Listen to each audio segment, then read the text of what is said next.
اللهم صل على رسوله الكريم اما بعد فاعوذ بالله من الشيطان الرجيم بسم الله الرحمن الرحيم ليس عليكم جناح ان تدخلوا بيوتا غير مسكونة فيها متاع لكم والله يعلم ما تبدون وما تكتمون قل للمؤمنين يغضوا من أبصارهم ويحفظوا فروجهم ذلك أزكى لهم إن الله خبير بما يصنعون وقل للمؤمنات يغضضن من أبصارهن ويحفظن فروجهن ولا يبدين زينتهن إلا ما ظهر منها وليضربن بخمورهن على جيوبهن۔ سورۃ النور کا درس چل رہا ہے۔ اسی سورت کی آیت نمبر 29 سے لے کر 30 کا آدھی آیت تلاوت کی گئی۔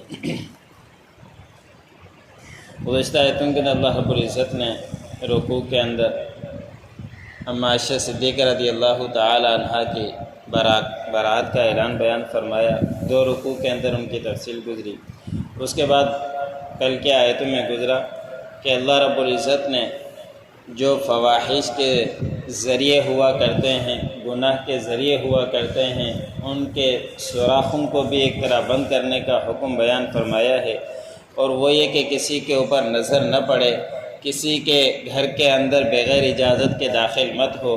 جب تک وہ اجازت نہ دیں تو اندر داخل نہ ہو، اور اجازت لینے کا طریقہ بھی اللہ رب العزت نے بتلایا کہ اس کے گھر والوں کو سلام کرو، جب سلام کرو گے وہ کسی بھی حالت میں ہوں تو سلام کا جواب دیں گے اور اس سے حالت سے صحیح ہو جائیں گی۔ ایک صحابی آپ صلی اللہ علیہ وسلم کے پاس آیا، آگے کہنے لگا کہ یا رسول اللہ، یہ آیت نازل ہو گئی، جس گھر کے اندر میں رہتا ہوں اس میں صرف میری والدہ رہتی ہے اور کوئی بھی نہیں رہتا، تو کیا میں اس گھر کے اندر بھی داخل ہوتے ہوئے اجازت لوں؟ تو آپ صلی اللہ علیہ وسلم نے فرمایا کہ ہاں، اجازت لے کر کھنکھار کر یا پاؤں مار کر یا سلام کر کے اندر داخل ہو۔ تو اس شخص نے کہا کہ یا رسول اللہ، میں ہی ان کی خدمت کرتا ہوں اور کوئی خدمت کرنے والا بھی نہیں ہے، وہ میری ہی محتاج ہے اور کوئی بھی نہیں، پھر بھی مجھے اجازت لینی پڑے گی۔ تو آپ صلی اللہ علیہ وسلم نے فرمایا کہ کیا تم گھر کے اندر داخل ہو؟ اللہ نہ کرے والدہ آپ کی معلوم نہیں کہ کس حالت میں ہو، یا کپڑے سی رہی ہو یا کسی وجہ سے کپڑا اتارا ہوا ہو، دیکھنا پسند کرو گے؟ تو صحابی نے کہا کہ میں ایسا نہیں کر سکتا۔ تو آپ صلی اللہ علیہ وسلم نے فرمایا کہ اسی لیے اجازت لے کر داخل ہو کہ معلوم نہیں کہ وہ کس حالت میں ہو، جب سلام کرو گے، اجازت لو گے تو وہ اپنی حالت صحیح کر لیں گی۔ تو اپنے گھر کے اندر بھی داخل ہوتے ہوئے کھنکار کر سلام کر کے داخل ہونا چاہیے، اوروں کے گھر کے اندر بغیر اجازت کے داخل ہونا ہی حرام ہے۔ تو اس کے متعلق الگ حکم ہے کہ جب تک وہ اجازت نہ دیں تو اس گھر کے اندر داخل ہونا بھی جائز نہیں ہے، اجازت دیں تو اس کے اندر داخل ہوں، ورنہ تم واپس لوٹ کر آ جاؤ۔ پھر اللہ رب العزت نے فرمایا کہ تمہارے گھر ایسے ہیں جس کے اندر رہائش نہیں ہے، بعض گھر ایسے ہیں صرف سامان رکھنے کے لیے رکھے ہوئے ہیں، یا عام جگہ ہیں جیسے مساجد ہیں، یا گھر کے اندر سامان رکھنے کے لیے وہ جگہ بنائی ہوئی ہے، کوئی اور وہاں رہائشی اختیار نہیں کرتا، یا خانقاہیں وغیرہ ہیں کہ وہاں پہ ہر کسی کو آنے کی اجازت ہے، تو ان کے لیے کوئی نہیں کہ وہاں اجازت لے کر داخل ہو، وہاں تو بغیر اجازت کے بھی داخل ہو سکتا ہے۔ اور اللہ رب العزت کو معلوم ہے جو کچھ تم ظاہر کرتے ہو، جو کچھ تم چھپاتے ہو، جو کچھ تمہاری نیت ہے، سب کچھ اللہ رب العزت سے معلوم ہے، اس سے کوئی چیز بھی مخفی نہیں۔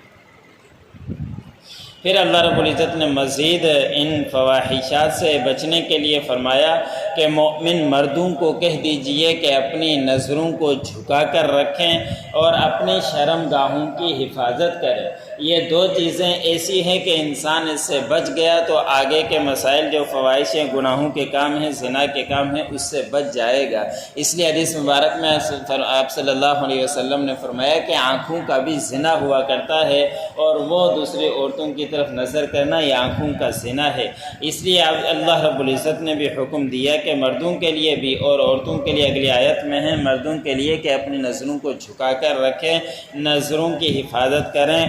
نامحرم عورت کے اوپر نظر ہرگز مت پڑے، اور ایسے ہی شرمگاہوں کی حفاظت کرنا مرد عورت دونوں کے لیے ہی حکم ہے۔ اس لیے آپ صلی اللہ علیہ وسلم نے فرمایا کہ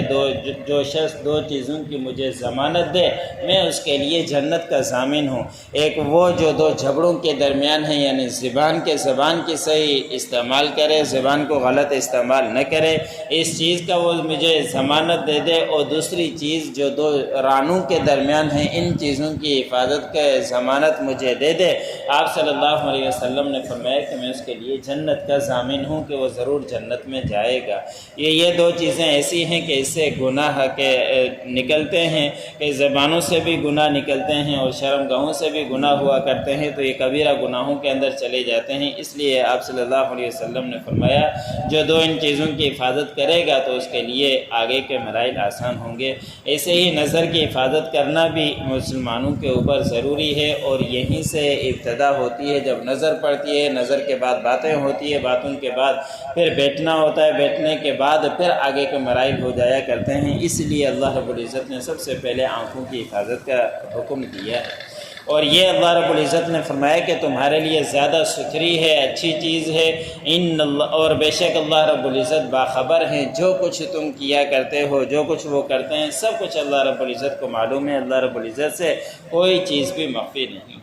اس کے بعد اللہ رب العزت نے مومن عورتوں کو بھی حکم دیا مردوں کے بعد کہ انہیں بھی چاہیے کہ اپنی نظروں کی حفاظت کریں اور اپنے نظروں کو جھکا کر رکھیں، اپنی شرم گاہوں کی حفاظت کریں، اور جو زینت کی چیزیں ہیں وہ ہرگز ظاہر نہ کریں دوسرے لوگوں کے سامنے۔ جو غیر محرم ہیں ان کے لیے اپنے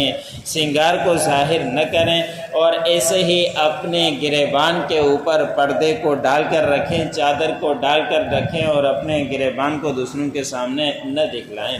اب یہ نظر کا حفاظت کرنا مردوں کے ساتھ ساتھ عورتوں کو بھی حکم ہے، اور اس کی تائید احادیث کے اندر بھی ملتی ہے کہ آپ صلی اللہ علیہ وسلم ایک دن گھر کے اندر تھے، دو ازواج مطہرات ساتھ تھی، ایک میمونہ اور دوسرا نام آتا ہے، تو اس وقت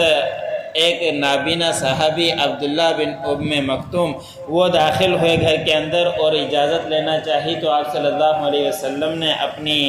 ازواج کو فرمایا کہ تم پردہ کر لو، کمرے کے اندر چلی جاؤ۔ تو انہوں نے کہا کہ یا رسول اللہ یہ تو نابینا ہے، ہمیں تو دیکھ بھی نہیں سکتا، ہمیں نہ اس کو پہچان سکتا ہے، ہم ان سے بھی پردہ کریں۔ تو آپ صلی اللہ علیہ وسلم نے فرمایا کہ وہ تو نابینا ہے، آپ لوگ تو نابینا نہیں ہو، تمہیں تو نظر آتا ہے، اس لیے تم پردے کے اندر چلی جاؤ۔ کہ عورتوں کے لیے بھی یہی حکم ہے کہ وہ مردوں کی طرف نظر نہ کریں، اور جو ان کی زینت کی چیزیں ہیں وہ دوسروں کے سامنے ہرگز ظاہر نہ کریں۔ جو چہرہ ہے ان کو بناؤ سنگار کر کے دوسروں کے سامنے نہ آئیں، بال کا بناؤ سنگار کر کے دوسروں کے سامنے نہ آئیں۔ کن کے سامنے آئیں ان کا تذکرہ اسی آیت کے اندر مزید آگے کل آئے گا۔ لیس علیکم جناح ان تدخلوا بیوتا غیر مسکونہ، نہیں ہے تمہارے اوپر کوئی گناہ، کوئی حرج کہ تم داخل ہو ایسے گھروں کے اندر جس میں تمہاری رہائش نہیں ہے، جس میں کسی کی رہائش نہیں ہے، فیہا متاع لکم، اور اس گھر کے اندر تمہارا سامان ہے یا کوئی فائدے کی چیز ہے۔ واللہ یعلم ما تبدون وما تکتمون، اور اللہ رب العزت جانتے ہیں جو کچھ تم ظاہر کرتے ہو اور جو کچھ تم چھپاتے ہو، تمہارے دلوں کے اندر کیا گزر رہا ہے وہ سب کچھ اللہ رب العزت کے علم ہے۔ قل للمؤمنین یغضوا من ابصارہم، کہہ دیجئے مومن مردوں سے کہ وہ اپنی نظروں کو جھکا کر رکھیں، ویحفظوا فروجہم، اور اپنی شرم گاہوں کی حفاظت کریں، ذالک ازکی لہم، یہ ان کے لیے ستھری چیز ہے اور پاکائی کی چیز ہے۔ ان اللہ خبیر بما یصنعون، بے شک اللہ رب العزت باخبر ہیں جو کچھ وہ لوگ کیا کرتے ہیں۔ وقل للمؤمنات یغضضن من ابصارہن، اور کہہ دیجئے مومنات عورتوں سے کہ وہ اپنی نظروں کو جھکا کر رکھیں، ویحفظن فروجہن، اور چاہیے کہ وہ اپنی شرم گاہوں کی حفاظت کریں، ولا یبدین زینتہن، اور نہ ظاہر کریں اپنی زینت کو، الا ما ظہر منہا، مگر یہ کہ جو اس سے ظاہر ہو جاتا ہے انجان میں، غلطی میں، وَلْيَضْرِبْنَ بِخُمُورِهِنَّ، اور چاہیے کہ اپنے دوپٹے کو، اپنی چادر کو ڈال کر رکھیں، عَلَى جُيُوبِهِنَّ، اپنے سینوں کے اوپر۔